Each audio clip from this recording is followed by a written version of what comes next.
back to our channel. So today we're going to be reading Disney's Beauty and the Beast, the Teapot's Tale.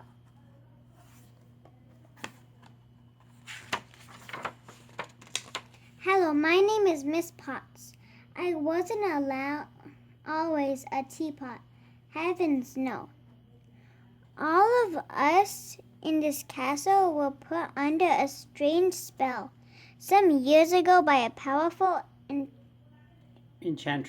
Enchantress. She turned the young prince into a terrible beast because he was selfish and cruel. There was only one way the prince could break the spell. The enchantress gave a magic rose that would bloom until his 21st birthday. The prince would remain a beast unless he could learn to love and be loved by the last petal fell from the rose. Lonely years passed while the beast hid from the world. He refused to leave the castle. He didn't even want any tea. I tried to stay cheerful, but there's nothing sadder than an empty teapot, except an empty teacup, like my poor son Chip. Then one stormy day, an old man who was lost in the woods found this way to the castle. Lumary, the candlestick, and Cogsworth, the clock let him in and brought him to the fireplace. He was cold and wet, and I was so happy to offer him a hot cup of tea. I'll warm you up in no time, I said. But the master was boiling mad. He hated anyone to see him in his beastly form. So, you came to scare at the beast, did you? The beast raged. I just needed a place to stay, the old man explained. I'll give you a place to stay, the beast vowed. And he locked the poor man away in the tower, under his rages. I knew the beast had a kind heart, but I worried that he would never learn to control his temper. And if he didn't learn to love before long, I would stay as a teapot forever. Soon after the old man's arrival, Chip babbled. Mama, there's a girl in the castle. Now, Chip, I scolded, I'm not have you making up such wild stories. But it was true. The girl's name was Belle, and she had come to rescue her father, the man in the tower. Belle was frightened by the beast, but she offered to stay in her father's place. Her father was worried, but the beast sent him home. Belle did stay. She was such a pretty girl. We all bubbled with excitement. If only she and the master would fall in love and break the spell. Chip and I went straight to Belle's room. It chilled me to see her so sad. We tried to cheer her up. Things will turn out right in the end, I assure Belle. You'll see. how the master raged when Belle refused to come down to dinner with him. I told him, "Try to be patient, sir. After all, the girl has lost her freedom and her father in one day." But the beast roared, "If she won't eat with me, then she won't eat at all." Despite the master's order, Belle dined on the best the castle had to offer. I'd rather have broken my own handle than let such a lovely child go hungry. The rest of the staff felt the same way. Then Belle came downstairs later that night. We served her the most wonderful meal she had ever eaten. Lunary and the others put on quite a show. Just having a quest made us overflow with joy.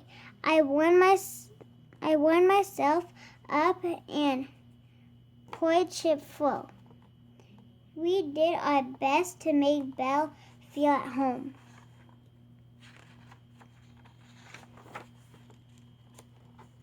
But one day Belle ran away. The beast had flown into a rage when he found Belle in this private room. She was terrified.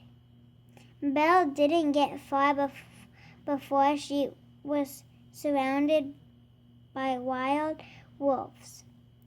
The master rescued her, threw the wolves savagely growled and bit him. Back at the castle, we watched as Belle tended the master's wounds. She was very gentle. When she thanked him for saving her life, my eyes steamed with tears. A tingle of hope tingled my spout. I told Cogsmore there may be something here that wasn't here before. Indeed, there was. I nearly flipped my lid. For the first time in his life, the master wanted to do something special for someone else.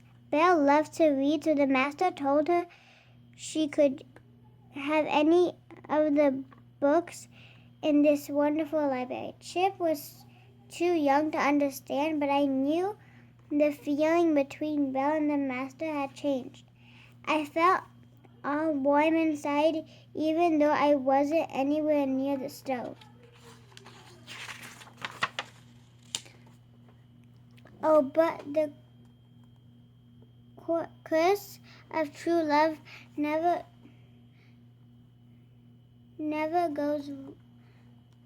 does run smoothly.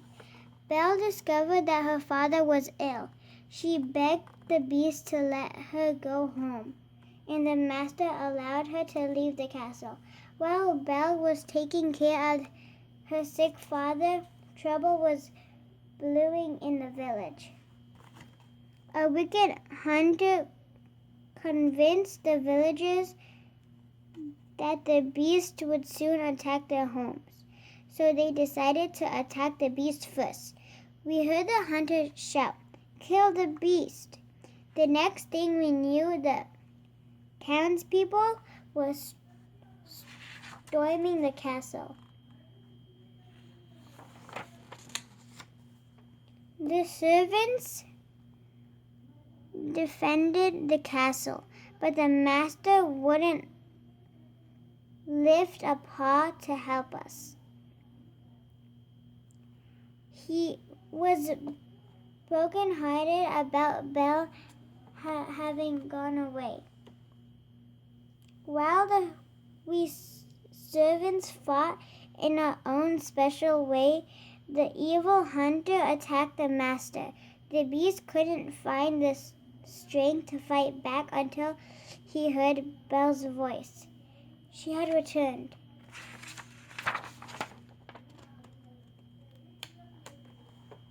Before he fell from the castle wall, the hunter had stabbed the beast in the back. We all feared he would die. Belle leaned over the master and cried, "Don't leave me, I love you." But it was too late, or was it? Suddenly, magic spikes filled the air. The beast seemed to float off the ground. Rays of light shot from his paws as they changed into hands and feet. Right in front of my eyes, the master became a handsome prince, and I turned back into my old self again. And so did dear little Chip and everyone else in the castle.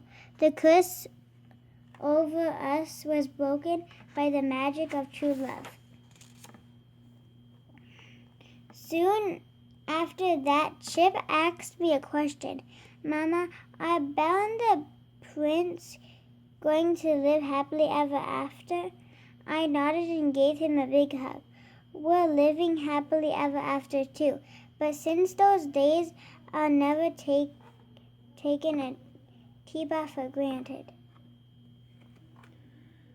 Thank you for watching. Hope you guys enjoyed Disney's Beauty and the Beast, the Teapot's Tale. And stay tuned for another book read coming soon.